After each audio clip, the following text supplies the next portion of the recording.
नमस्कार, मैं हूं चंद्रमणि शुक्ला और आप देख रहे हैं द लीडर हिंदी। यूपी में कुछ समय पहले ही विधानसभा चुनाव हुए थे और अब प्रदेश में नगर निकाय चुनाव की तैयारियां शुरू हो गई हैं। नगर निकाय चुनाव इसलिए भी महत्वपूर्ण है कि इसके बाद लोकसभा चुनाव होना है। मोटे तौर पर नगर निकाय चुनाव को लोकसभा चुनाव 2024 का सेमीफाइनल माना जा रहा है। इस चुनाव को लेकर सभी सियासी दल तैयारी में लगे हुए हैं। इस चुनाव पर पूरे देश के सियासी दलों की निगाहें भी होंगी, क्योंकि उत्तर प्रदेश के राजनीतिक हैसियत सबको पता है और ये सियासी दलों को अपनी जमीनी हकीकत समझने का सबसे बड़ा मौका भी है। इसलिए यूपी में सभी राजनीतिक दल पूरे दमखम के साथ इस चुनाव की तैयारियों में लगे हुए हैं। उत्तर प्रदेश में वैसे तो तैयारी सभी दलों की है, लेकिन आमने सामने की लड़ाई भाजपा और सपा में ही होती है। साथ ही बसपा और कांग्रेस का भले ही प्रदेश में वो जनाधार नहीं रहा हो, लेकिन अगर किसी सीट से कोई जुझारू उम्मीदवार इनके टिकट से दावेदारी करता है तो चुनाव परिणाम को प्रभावित जरूर कर सकता है। चुनाव है तो जब तक परिणाम नहीं आ जाते तब तक तो सभी दावा करते हैं कि जीत उनकी ही हो रही है। साथ ही ये बात भी झुटलाई नहीं जा सकती कि जीतेगा वही जिसकी तैयारी मजबूत होगी। अगर तैयारियों की बात की जाए तो सबसे पहले बात भाजपा की ही कर लेते हैं। उसके पहले ये बात भी ध्यान रखनी चाहिए कि सत्तारूढ़ भाजपा ने लोकसभा चुनाव में प्रदेश की सभी 80 सीटों पर जीत का लक्ष्य रखा है। तो आगामी नगर निकाय चुनाव में सभी 17 नगर निगम और 200 नगर पालिका परिषदों के साथ अधिकांश नगर पंचायतों में भगवा फहराने का लक्ष्य रखा गया है।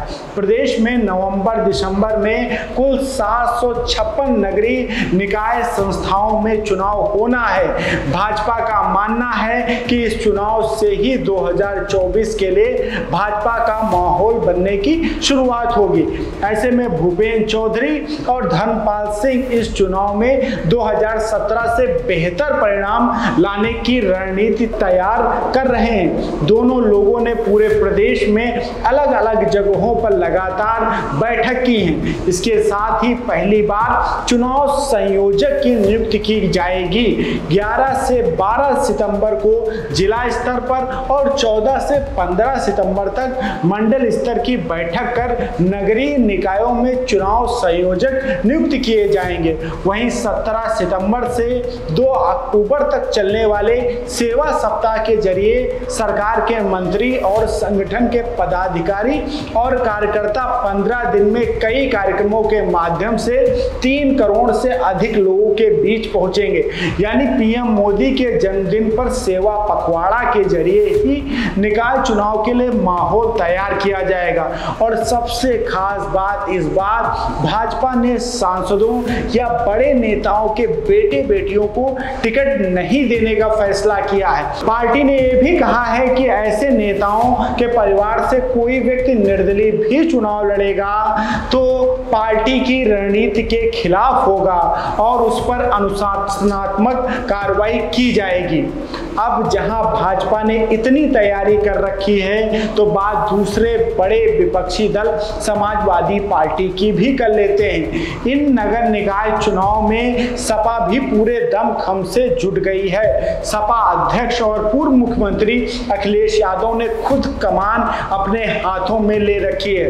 वो लगातार राज्य के जिलेवार दौरा कर रहे हैं। वो नगर निगम चुनाव के पहले पार्टी कार्यकर्ताओं में जोश भरने का काम कर रहे हैं ताकि विधानसभा चुनाव में मिली हार से मायूस कार्यकर्ताओं का मनोबल बढ़ सके।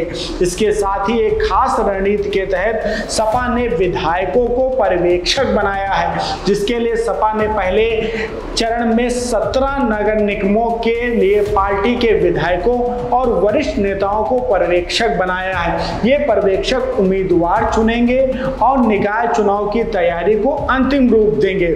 इसमें सबसे खास बात यह है कि विधायकों को उनके जिले के बजाय दूसरे जिले की जिम्मेदारी दी गई है। साथ ही सपा में इस समय सदस्यता अभियान जोरों पर चल रहा है। इससे पार्टी अधिक से अधिक लोगों को को जोड़कर पार्टी का विस्तार करना चाहती। वहीं हर जिले में नगर अध्यक्ष के साथ प्रभारी विधायकों की बैठक हर 15 दिन में हो रही है। अब बात कांग्रेस की भी कर लेते हैं। वैसे तो अगर कांग्रेस इस चुनाव में कुछ बड़ा करती है तो वो चमत्कार ही होगा, लेकिन राजनीति और क्रिकेट में चमत्कार कभी भी हो सकता है, इसलिए बात कांग्रेस की भी करनी जरूरी है। क्योंकि मौजूदा हालात को देखते हुए सिर्फ कांग्रेस की बात ही की जा सकती है, क्योंकि कांग्रेस पार्टी के पास विधानसभा चुनाव के बाद कोई प्रदेश अध्यक्ष नहीं है और संगठन के नाम पर भी देश की सबसे पुरानी पार्टी के पास गिने चुने कार्यकर्ता ही बचे हैं। कांग्रेस ने निकाय चुनाव के लिए आवेदन लेने शुरू कर दिए हैं। साथ ही कांग्रेस अपने राष्ट्रीय अभियान भारत जोड़ो आंदोलन के जरिए कार्यकर्ताओं में जोश भरने की तैयारी में है। साथ ही वार्ड लेवल पर जिताऊ उम्मीदवार की तलाश भी की जा रही है। कांग्रेस के बाद अब बात बहुजन समाज पार्टी यानी बसपा की भी कर लेते हैं। विधानसभा चुनाव में अब तक का सबसे बुरा प्रदर्शन करने वाली बसपा भी इस नगरीय चुनाव में उतरने की तैयारी कर रही है। बसपा जो अभी तक पंचायत चुनाव या नगर निकाय चुनाव से दूरी बनाती रही है, उसने भी इस बार चुनाव मैदान में पूरी ताकत झोंकने का मन बनाया है, जिसको लेकर मायावती ने कार्यकर्ताओं को अलग अलग जिम्मेदारी दी है। लेकिन इस विषय में अभी कोई कुछ भी आधिकारिक घोषणा नहीं हुई। अब इतनी चर्चा के बाद आप ये तो समझ गए होंगे कि किसकी तैयारी कितनी है, लेकिन बात फिर से वही पुरानी वाली कि चुनाव के जब तक परिणाम नहीं आ जाते तब तक किसी को 20 नहीं कहा जा सकता। तो अभी तो जो भी मैदान में है वो सभी विजेता हैं। अगर आपको हमारे वीडियो पसंद आ रहे हैं तो लाइक करें, इसके साथ चैनल को सब्सक्राइब करें।